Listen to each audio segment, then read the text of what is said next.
Здравейте! С вас е Иван Ковачев от софтуерната компания за професионални аудиопродукти Audio Grocery.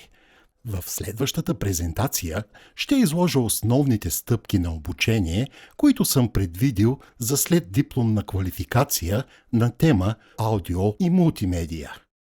В презентацията ще използвам софтуерния виртуален инструмент Orfei като пример, който създадах и пуснах на пазара през 2013 година. Orfei е виртуален модел на мистериите на българските гласове, който предлага библиотека от различни песни и се използва както от композитори, така и от немузиканти, като дизайнери на мултимедия, диджеи и други. Инструментът е интелигентен и предлага дадена вокална фраза във всички тоналности, като автоматично синхронизира темпото на пеене с секвенсерната програма. Нека изгледаме една кратка демонстрация.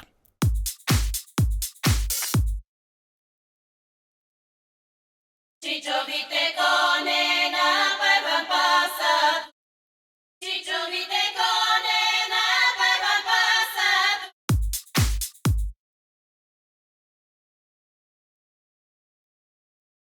Чичовите коне на първан пасат. Чичовите коне на първан пасат. Тутиман, тутиман, тутириве на фидан. Тутиман, тутиман, няя нагана, зупариве босо.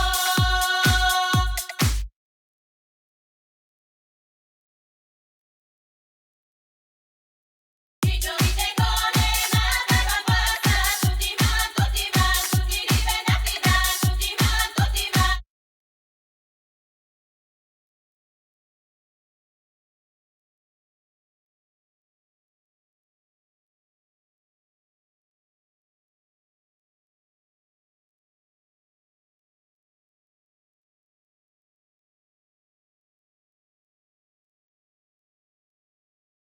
Чичовите коне на първан пасат. Тутиман, тутиман, тутириве на фидан. Тутиман, тутиман, няя нагана, зупариве босо. Чичовите коне. Създаването на мултимедия изисква елементарно хардуерно оборудване, като това на тази графична илюстрация.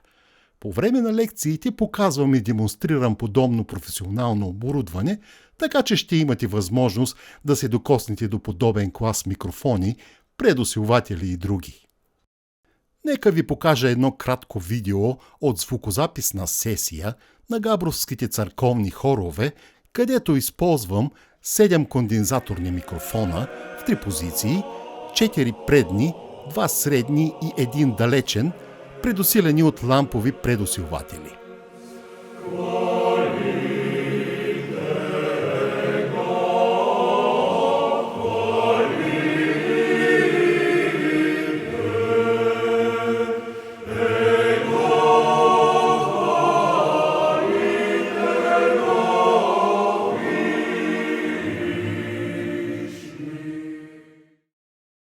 Аудиото стои в основата за изработка на мултимедия, затова студента трябва да има базисни познания за различните дефиниции, като видове аудиоформати, sample rate, bit depth и подобни. Съществуват два вида аудиоредактори – еднотракови и мултитракови. Еднотраковите редактори се използват широко за производство на реклами, радио и телевизионни предавания, както и за финално оформление на музикални албуми. Ето, например, този софтуерен редактор предлага всички видови инструменти за аудиоредактиране, като реверс, ресемпъл, коректори на височина на тона, процесори за темпо коригиране, с запазване височината на звука, дигитални ефекти и много други. Чичовите коне на първан пасат. Тутиман, тутиман. Например, ако искате да отрежете даден отказ от аудиото, трябва просто да селектирате откъса и да го изтеглите в празното пространство на редактора. Ще се получи нов файл, който можете да съхраните с ново име. Друг сценарий на редакция може да е копиране на дадена фраза от едно място на друго. Просто се селектира фразата и се мести на мястото за копиране.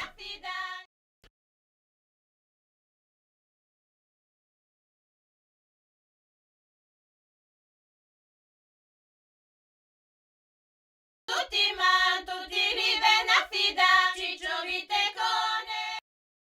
Обучението, което предлагам за работа с еднотракови редактори, включва темите, показани в този банер, както и доста допълнителни методи и информация. Мултитраковите аудиоредактори предлагат далеч по-големи възможности. Те се наричат DAW, което означава Digital Audio Workstation, сиреч аудиодигитална работна станция. Нека разгледаме какви аудиоплагини, сумиращи групи и системни ефекти използвам в този аранжимент, който изпълнявам на електрическа цигулка.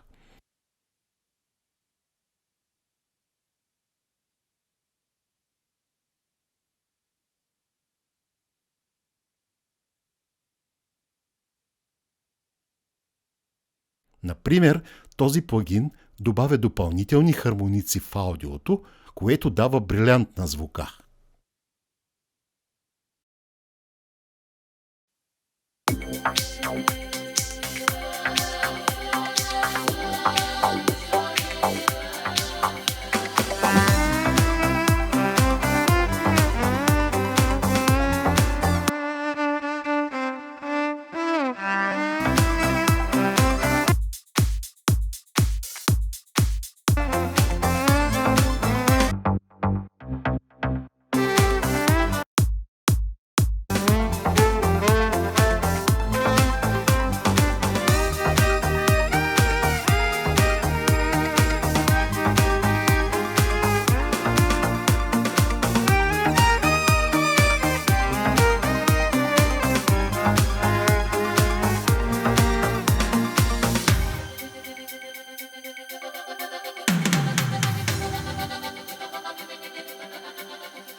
В курса на обучение ще покажа как се автоматизират параметрите на миксера и плагините. Ето един пример.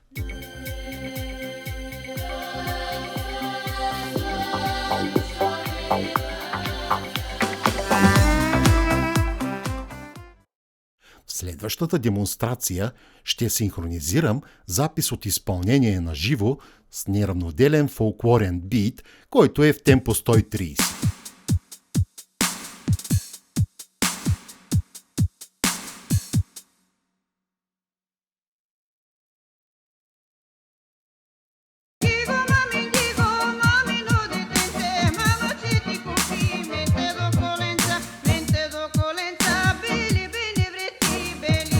Песента излиза от темпо в синхрон, първо защото дължината на аудиото в синьо е по-къса от секвенциите на горните тракове и второ, защото изпълненията на живо са с променливо темпо.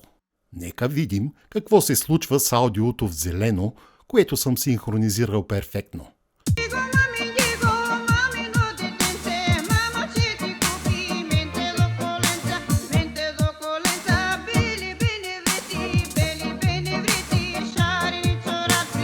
Тук съм използвал две техники.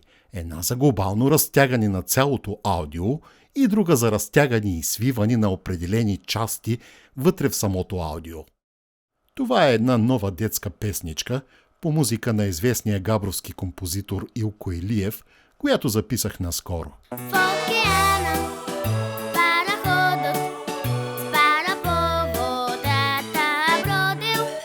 Неточностите, показани на екрана, могат да се коригират перфектно с този специален аудиоредактор, който разбива вокала на елементи, показани като пиано тонове.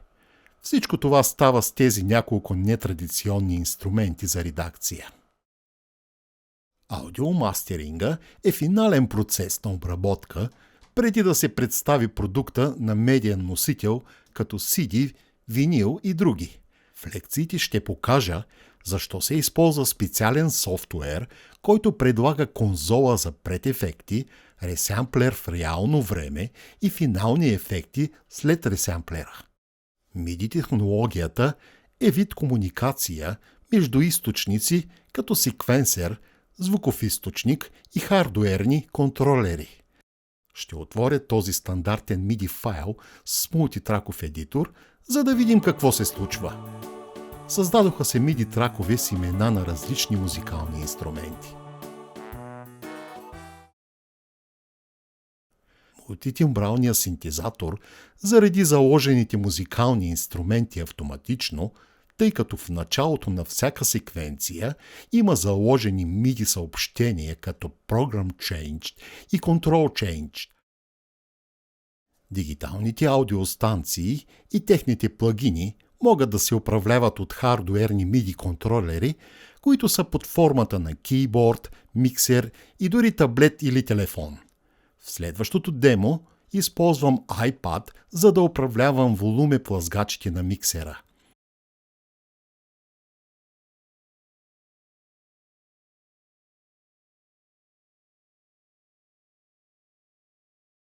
През 2011 година създадах първата в света софтуерна миксер конзола, която може да запаметява сцени на миксера, които да се сменят по MIDI път с Program Change съобщения.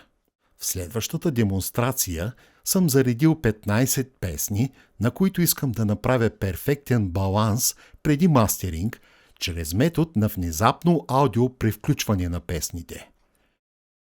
Pim pam pom pam pom pam pim pom pam pim bo pim pom pam pim pom pam pim shareni gu gu gu gu galeno de imasho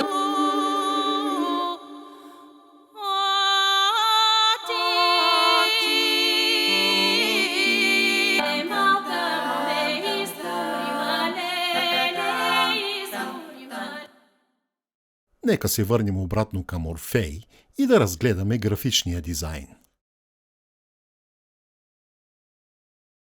Това е контейнера с графичните файлове, които съм създал с Photoshop и специализиран аниматор на копчета и плъзгачи. Бутоните са с по 6 статуса на анимация, превключвателите с по 2 или 3 статуса, а плъзгачите и копчетата са с до 128 кадъра на анимация. В обучението съм предвидил работа с графичен аниматор за тези, които се интересуват.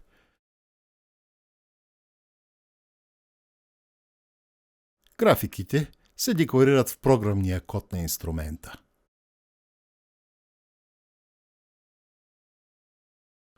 Еднотраковия редактор работи с изключителна лекота и се използва за различни процедури, като предоставяне на информация за размера на видеото, дължина в кадри, вида на кодека и други. Например, функцията Direct Stream Copy е много полезна за рязане на елементи от видеото без компресиране.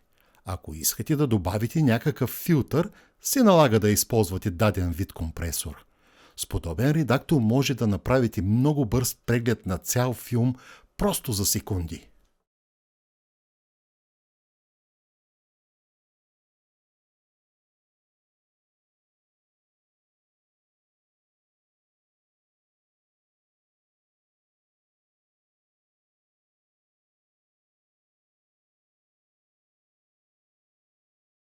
В обучението за работа с мултитраков видеоредактор съм включил темите, изписани на екрана, както и някои специализирани трикове. Например, видеоелемента с назъбената вълна показва, че видеото е забързано или забавено. В случая съм забавил видеото с почти 50%. На това място се вижда, че има дублирано видео на 2 трака. На горния дублаж съм добавил маска, която изрязва предната певица, след което съм анимирал маската, за да следи движението на момичето. Тази маска ми позволява да добавя филтър само на това момиче, за да туширам прекомерната светлина от слънцето. Всички видеотейкове в този клип са процеснати с различни ефекти според светлината, цветовете и други. Благодаря за вниманието.